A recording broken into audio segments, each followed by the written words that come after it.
Great. we are and, you know, who you're working with or whatever. So, Same, caught you again with a mouthful. yeah, I caught you again. Yeah. Robbie Weber, I work with the State Smart Transportation Initiative. Excellent. It's one of the subsidiary things in CAL. I'm Sigrid. I work at the labor and workforce development side of things here, and I'm a PhD student in the geography department, labor geography. Race to the top.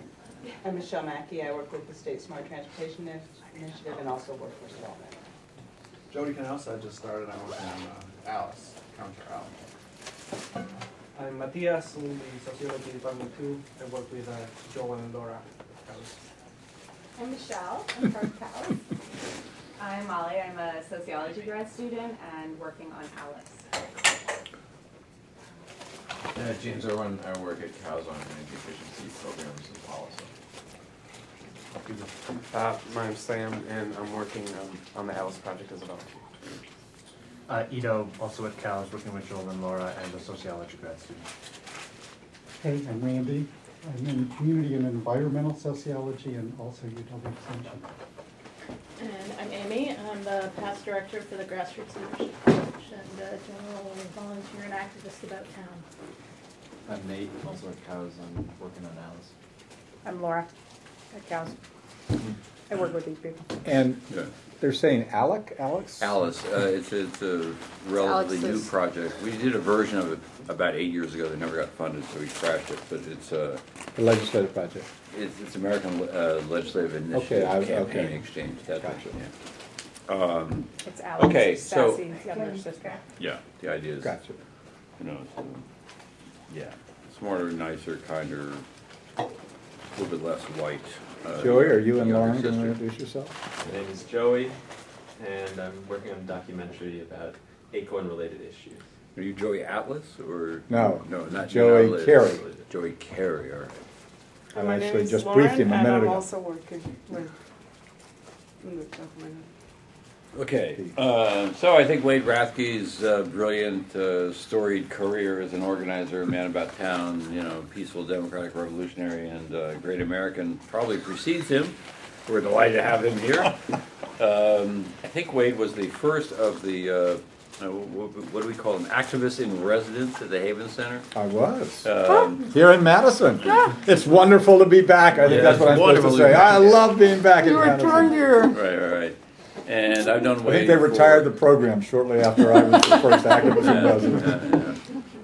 I forget when we met, but it was about roughly shortly after we started the New Party. New Party thing, yeah. So that was, yeah. So you know, that's 20 plus years ago, and consider him a good friend and very, very smart and you know, obviously kind and courageous as well. The principal virtues, you know, respect. But the only virtues, the kindness and courageous are the virtues I respect. But he's also very, very smart, and he's got a fantastic range of experience and is quite happy to talk about anything. So you may want to talk about, you know, how did ACORN crash and burn, you know, so, you know, horribly, and who was to blame for that? You have to talk about that. Before ACORN crashed and burned, the organization formerly known as ACORN crashed and burned, Wade was involved in a number of things, starting in Peru, but then moving on from Peru to other countries internationally.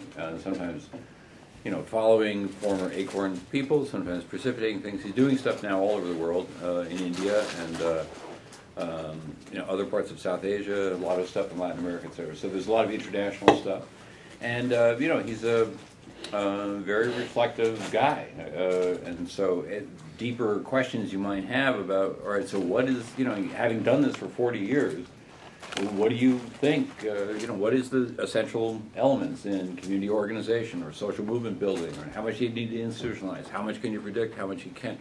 He's willing to handle any of that stuff. And then if you want to know, you know, what's his current view of the universe and how much optimism of the will and pessimism of the intellect and other stuff, you know, you can do your old Gramsci thing on him too. Okay, so the floor is really open. I thought I'd give him, he wants to talk some about, you know, some of the recent books. You know, as you probably know, he's before leaving, I mean, he's always written a ton, but now it's taking increasingly, I guess, book form. Citizen Wealth, I think, was the first Exactly. first one. There's a new thing, the Fight for the Ninth Ward. I don't even know the other book, but and Global Grassroots. Okay, and forever he's edited Social Policy magazine, in part with John Atlas. Wisconsin. Where cows is the featured special report, Yeah. Wisconsin. For recent 1 year years, but- later, by God. Yeah. Anyway, so the floor is really wide open, but let me give Wade as much time as he wants, 15, 20 minutes, whatever you want to get started, to throw out some ideas, and then the floor will be open. So Wade, take it away. Great you're here. Welcome. Welcome.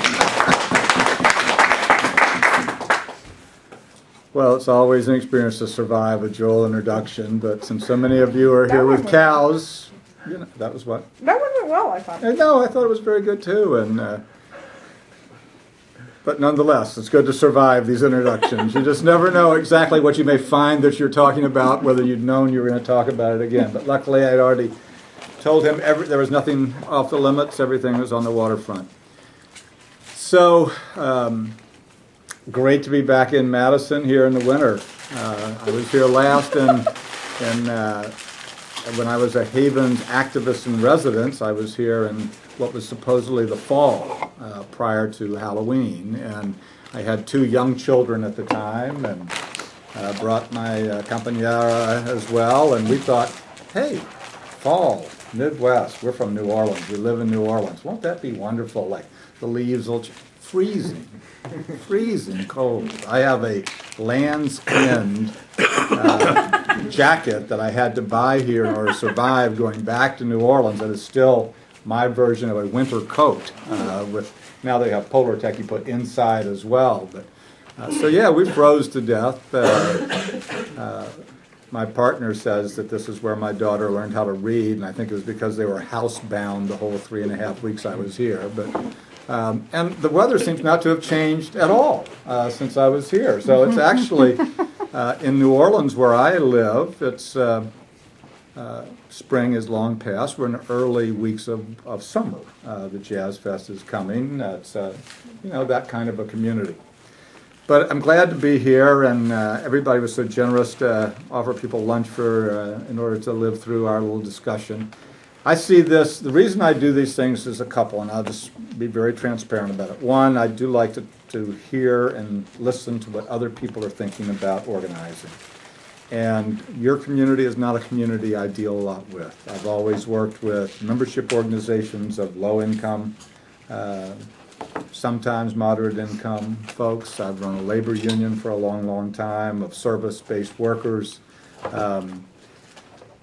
We're not in the 99% where I am. We're in the 20% in the lower income part of the scale. And now, particularly since I left ACORN almost 4 years ago, I spend more time working in 12 countries where ACORN International supports organizing, and where we have affiliates, autonomous organizations. It's a federation. And there, for the most part, we work in mega slums, often in languages that I am it would be an overstatement to say that I understand sometimes what we're talking about, particularly if it's Hindi or so many other languages. So sometimes it's just nice to know what other people are thinking that I don't hear about all the time. So I am as fascinated sometimes by the questions as the answers I get. Secondly, I am here at Rainbow